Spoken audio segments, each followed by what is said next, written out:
네, 오늘 또 참으로 좋은 날입니다. 하나님께서 오늘 또 다스리시고 우리와 함께 하시기 때문입니다. 하나님 앞에 감사함으로 나아가도록 하겠습니다. 하나님 아버지, 하나님께서 우리의 아버지가 되어주시고 우리의 목자가 되어주시니 감사합니다. 오늘 또 새날을 주시고 하나님께서 오늘 아버지 하나님 저에게 말씀하신 그 음성에 귀를 기울이기를 원합니다. 주의 마음문을 열어주시고 길을 열어주시고 우리의 심령을 하나님 저의 심령을 아버지 하나님 양과 박을 주의 보혈로 바르시고 깨끗게 하셔서 정결케 하옵소서. 주의 말씀으로 새롭게 하시고 주의 말씀으로 거룩해지게 하옵소서. 날마다 주님 닮아가고 주의 말씀으로 새롭게 된 은혜를 베풀어 주옵소서. 오늘도 성령님께서 영감을 주셔서 하나님의 말씀을 깨닫고 이 말씀을 삶 속에 순종하고 적용하게 하옵소서. 예수님의 이름으로 기도합니다. 아멘. 찬송입니다. 에, 이 눈에 아무 증거 아니 배워도 이 눈에 아무 증거 아니 배워도 믿음만을 가지고서 늘 걸으며 이 귀에 아무 소리 아니 들려도 하나님의 약속 위에 서리라. 걸어가세 믿음 위에 서서 나가세 나가세 의심 버리고 걸어가세 믿음 위에 서서 눈과 귀에 아무 증거 없어도 이 눈이 보기에는 어떠하든지 이미 얻은 증거대로 늘 믿으며 이 맘에 의심 없이 살아갈 때에 우리 소원 주 안에서 이루리. 걸어가세 믿음 위에 서서 나가세 나가세 의심 버리고 걸어가세 믿음 위에 서서 눈과 귀에 아무 증거 없어도 주님의 거룩함을 두고 맹세한 주 하나님 아버지는 참 미쁘다. 그 귀한 모든 약속 믿는 자에게 능치 못할 주 무슨 일이 있을까. 걸어가세 믿음 위에 서서 나가세 나가세 의심 버리고 걸어가세 믿음 위에 서서 눈과 귀에 아무 증거 없어도. 아멘. 하나님의 말씀은 사무엘하 3장 1절부터 16절까지입니다. 사무엘하 3장 1절부터 16절입니다.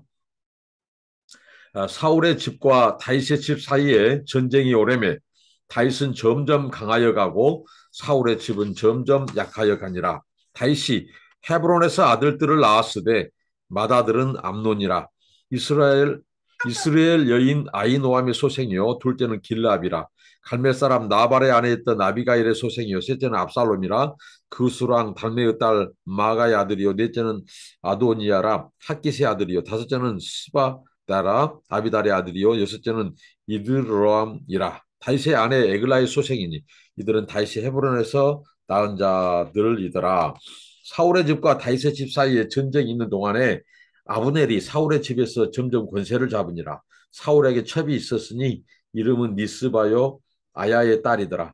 이스보셋이 아브넬에게 이르되 네가 어찌하여 내 아버지의 첩과 통관하였느냐 하니 아브넬이 이스보셋의 말을 매우 분하게 여기 이르되 내가 유다의 개머리냐.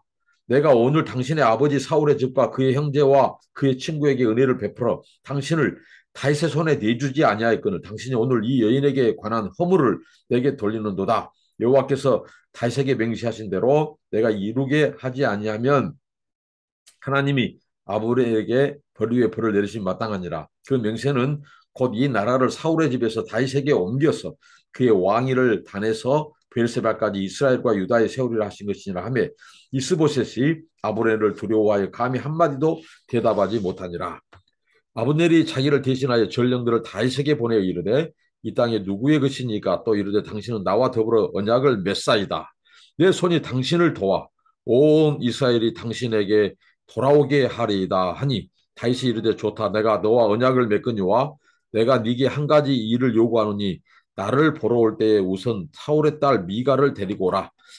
그리하지 아니하면 내 얼굴을 보지 못하리라 하고 다윗이 사울의 아들 이스보셋에게 전령들을 보내 이르되 내처 미가를 내게로 돌리라.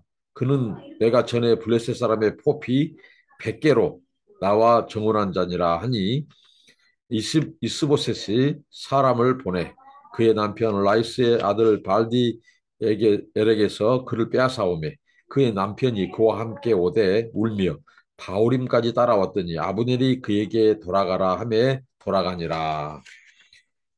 네, 오늘 3장 1절부터 16절 말씀은 사무엘서 기자가 딱 1절에 이 말씀의 요점을 말하고 있죠. 그것은 바로 사울의 집안, 다윗의 집안 사이의 이 전쟁, 이 2년여간의 이 혈투 전쟁을 통하여 말하고자 한 메시지를 3장 1절에서 바로 밝히죠. 그것은 다윗의 집은 점점 강하여 가고 그리고 사울의 집은 점점 약하여 가니라. 지금 이것을 이제 강조하고 있다는 것이죠. 그러면서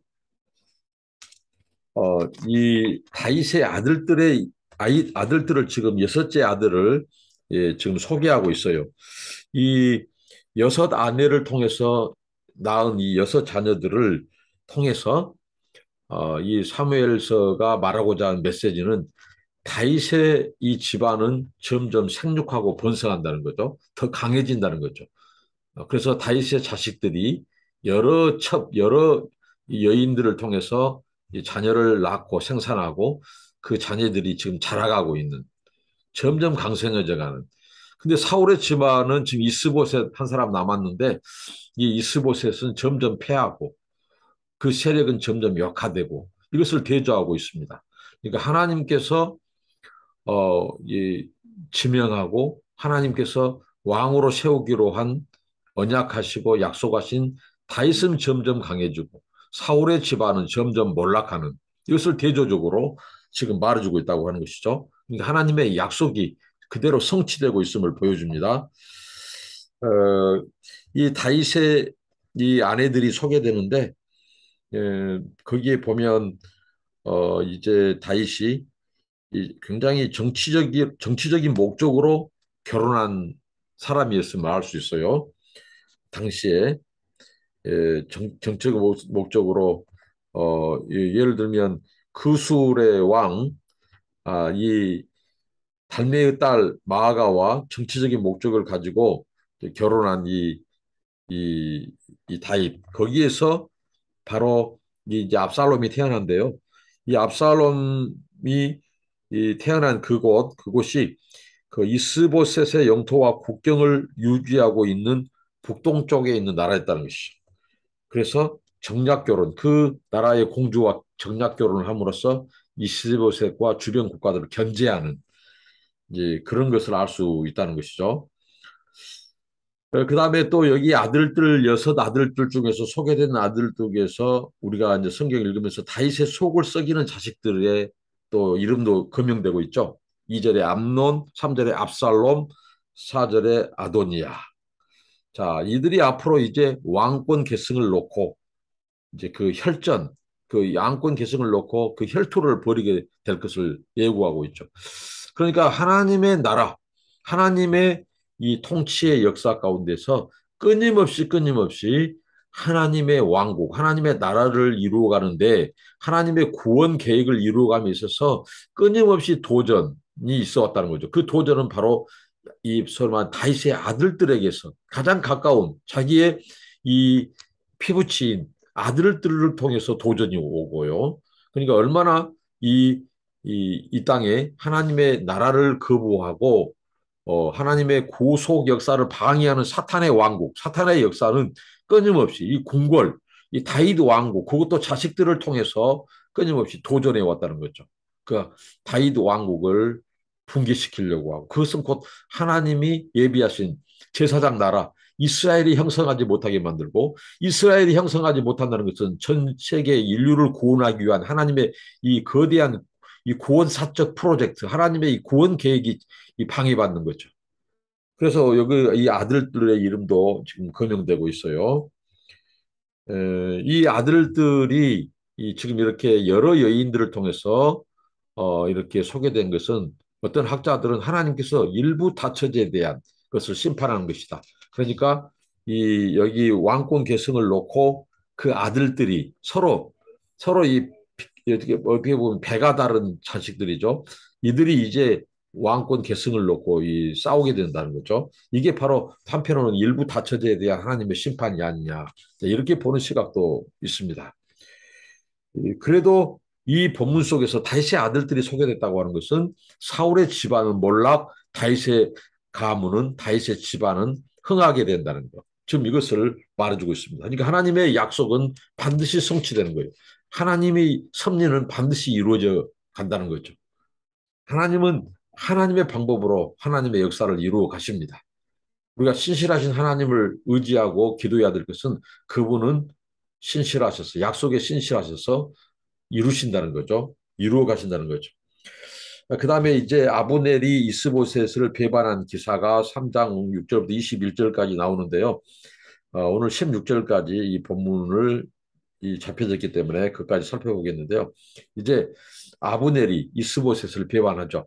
이스보셋을 사울의 집안, 사울의 아들 이스보셋을 옹립해서 왕으로 세워서 뭔가 자기가 이제 그 이스라엘의 그 왕권을 이렇게 도모하는 그 야망이 있는 이 아브넬이 하루는 이제 사울의 사울의 후처죠. 그 처 중에서 어, 이, 이 니스바라고 하는 여인을 통관한 하는 일이 발생했고 그것을 이제 이스보셋이 그것을 이제 나무라고 꾸짖습니다.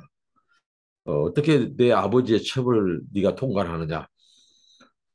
당시에 이제 이 문화 속에서 이 쿠데타, 그러니까 왕권을 전복시킨 쿠데타 세력들이 하는 일 중에 뭐냐면 그 왕을 축출하고 그가 왕이 죽거나 또 축출하면 그 남은 그 부인 또 후처들을 이 어떻게 보면 겁탈함으로써 통관함으로써 자기가 이제 새로운 이 권력을 가진 자다라고 하는 것을 종종 보여줬다는 것이죠.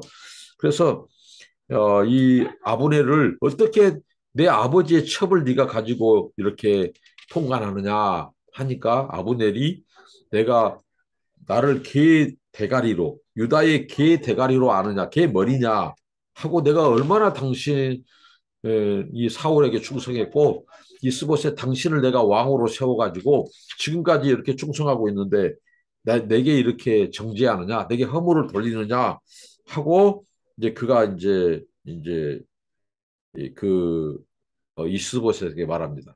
내가 앞으로 이, 이 사울의 집에서 다윗의 집으로 옮기겠다. 그래서 그 다윗의 왕위가 단에서 브에세바까지 이스라엘과 유다에 세우도록 내가 협조할 것이다. 하니까 이제 이스보셋이 겁을 먹고 이제 그렇죠.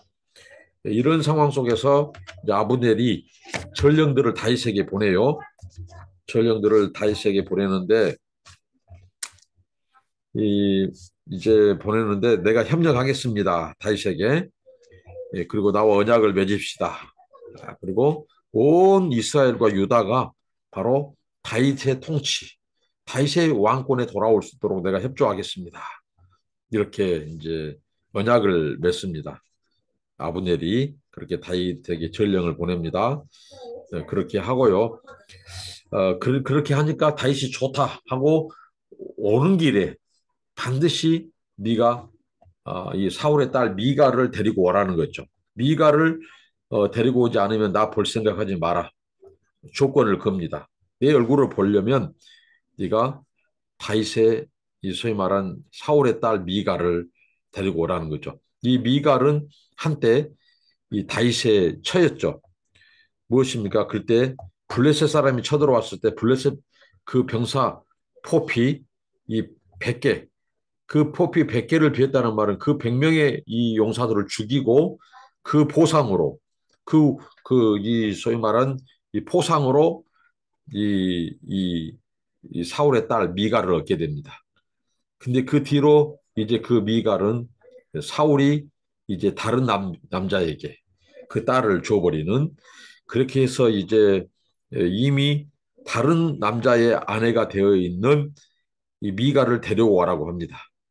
근데 그 남편 이름이 이 나이스의 아들 발디엘, 발디엘이라고 하는 그 남자가 이 미갈과 잘 살고 있었어요. 근데 이 아브넬이 이제 그 여인을 미갈을 취해서 데리고 오는 거죠. 다윗을 만나기로 한 조건이니까. 그렇게 해서 이제 오는데 그 남편 미갈과 함께 살고 있는 이 발딜이라고 하는 이 남편이 따라오면서 바울임까지 따라오면서 웁니다. 그때 아브넬이 그 저기 겁박을 하죠. 범포를 놓으면서 돌아가라고. 그때 이제 울면서 이 발델이라고 하는 남자가 돌아갑니다. 자, 이것을 보면서 우리가 좀 의아해하죠. 다윗이 하나님의 주권과 섭리 속에서 잘 인내하고 참고 그가 이미 아브넬을 그 여세를 몰아서 아브넬을 초기에 진멸하고 아브넬의 군대를 압제하고 그가 온 이스라엘과 유다를 통일시킬 수 있어요. 근데 다윗은 이 끝까지 자기가 무엇인가 앙권을 쟁취하고 자기 손으로 뭔가 이 다윗 왕국을 이루하기보다도 이 때를 기다리고 끝까지 하나님의 주권과 통치에 맡기면서 기다리는 그런 모습으로 보여주고 있습니다. 그런데 오늘 이 미갈을 어떻게 보면 전 남편으로서 사울에게서 포상으로 받은 이 아내 미갈이기 때문에 합법적으로 어떻게 보면 크게 문제될 것 같지 않지만 이미 결혼해서 다른 남편과 살고 있는 그 미갈을 아브넬을 통해서 이스보셋을 통해서 요구하고 그를 데리고 와라. 협상 카드로 이제 내걸고요. 참 이런 상황 속에서 정말 우리가 이 부분을 어떻게 볼 것인가 했을 때 이것은 어떻게 보면 좀 야비하고 이 다윗에게 있어서 정말 우리가 다윗에게 있어서 다윗답지 않는 그런 사건들이 성경에 나오죠. 그러니까 이런 부분도 굉장히 어떻게 보면 매정한 이미 다른 남편의 아내가 되어 있고 자기는 또 다른 여인들을 첩이 있고 그런데 그 미가를 잘 살고 있는 미가를 다른 남편에게서 빼앗아 오다시피 이렇게 했다는 것이죠. 이 부분이 상당히 의아하고 이 다윗이 굉장히 어떻게 보면 매정하고 야비한 이런 부분이 있어요. 잘 살고 있는 사람 남편의 이 어떻게 보면 가슴에 이 대못을 받고 굉장히 슬프게 만든 사건인데 자 이러한 것들은 앞으로 다윗 왕국의 한편으로 전개될 어두운 미연들을 보여주고 있다는 거죠. 그러니까 다윗이 하나님의 주권과 통치와 섭리를 인정하면서 또 이렇게 한 번씩 그의 삶 가운데 생애 가운데 있는 어두운 부분들 그러니까 철저히 이런 것들을 통해서 우리가 고백할 것은 구원은 하나님의 이 주권적인 은혜의 산물이다. 다윗이 온전해서 완전해서 그를 하나님 쓰신 것 아니다. 때로는 다윗도 넘어지고 실수하고 죄를 짓고 또 이렇게 매정하고 야비한 짓을 할 때도 있었다. 그러니까 하나님의 주권과 섭리 속에서 이 우리 인간의 구원 역사가 이루어졌다. 사람이 의로워서 사람이 잘나서 그가 재능이 있어서가 아니라는 거죠. 하나님의 은혜와 긍휼을 베푸셨기 때문에 그 가능했다는 거죠. 다윗이 이렇게 다윗 왕국을 이루어갈 수 있다는 거. 오늘 또 우리가 하나님의 은혜가 없으면 우리는 설 수 없고 몇 번이고 허물과 실수와 죄를 반복하고 그럴 때마다 하나님께서 우리를 오래 참고 인내하시고 기다려주시고 우리에게 다시 재기할 수 있는 은혜를 베푸신 분이 하나님입니다. 자, 이 사건은 앞으로 이제 전개될 바세바 사건을 예시한다는 거죠. 항상 이 우리 인간의 죄, 인간의 이런 욕심, 탐욕, 인본적인 이런 부분들은 앞으로 이 일을 더 꼬이게 만든다는 것이죠. 그래서 우리가 우리 삶 속에서 뭔가 뒤틀리고 꼬이는 것은 뭔가 돌아봐야 한다는 거죠. 하나님 앞에 우리가 하나님의 주권, 하나님의 섭리, 또 하나님의 인자와 자비를 뛰어넘는 그럴 때 반드시 문제가 생깁니다. 정말 이 구원 역사는 철저한 하나님의 은혜의 역사였다는 것을 이렇게 성경에서 보여주고요. 그다음 우리가 아브넬을 통해서 이제 볼 수 있는 사실은 이 아브넬이 이 굉장히 그 이제 자기가 다윗에게 충성 맹세를 하고 이렇게 돌이키는데 그가 하나의 아브넬을 통해서 이제 배울 점은 바로 이것이죠. 하나님의 섭리를 아는 순간 바로 자기가 몸담았던 잘못된 길에서 돌이켰다는 것이죠. 그러니까 이게 바로 이제 믿음이죠. 믿음은 하나님의 뜻을 발견하는 것이다. 하나님의 뜻을 발견하고 사람의 뜻과 생각을 내려놓고 그곳에서 바로 하나님의 뜻으로 돌이키는 순종하는 것이 믿음이다. 사울은 끝까지 하나님의 주권과 섭리를 거절하고 대항하다가 죽었습니다. 회개하지도 않고 돌이킬 기회를 주셨음에도 불구하고 사울은 그렇게 멸망했다는 거죠. 근데 아브넬은 하나님의 주권과 섭리가 다윗 왕국, 다윗에게 있음을 알고 빨리 손들었어요. 이게 오늘 우리들에게 이런 자세가 필요하다는 거죠. 하나님의 주권, 하나님의 뜻을 발견하고 우리의 가는 길이 잘못됐다고 했을 때는 즉석에서 돌이켜야 된다. 이것을 교훈해 주고 있습니다. 저와 여러분이 오늘 이 말씀을 통해서 어, 교훈을 얻고 그대로 순종하는 저와 여러분 되기 바랍니다. 기도하겠습니다. 하나님 감사합니다. 오늘 다윗의 집안과 사울의 집안이 이 전쟁했을 때 하나님께서 다윗의 이 왕국 다윗의 집안은 흥하고 사울의 집안은 몰락하고 그리고 다윗의 집안의 자식들은 생육하고 번성하지만 사울의 집은 추락하고 퇴락한다는 것을 하나님께서 말씀해 주시고 또 이런 일들이 전개되는 과정 속에서 일어난 크고 작은 일, 이런 사소한 일까지도 하나님께서 하나님의 역사와 뜻을 이루어가는 사건으로 하나님께서 진행시키시고 바꾸어 가시고 일하심을 봅니다. 우리 삶 속에 우리 인생사에서도 하나님의 크게 작은 하나님의 손길의 개입을 하나님의 섭리를 깨닫고 우리가 하나님의 뜻에 순종하여 하나님의 뜻을 이루어드리는 저희들이 되게 하옵소서. 그런 도구가 되게 하옵소서. 예수님의 이름으로 기도합니다. 아멘. 감사합니다. 축복합니다.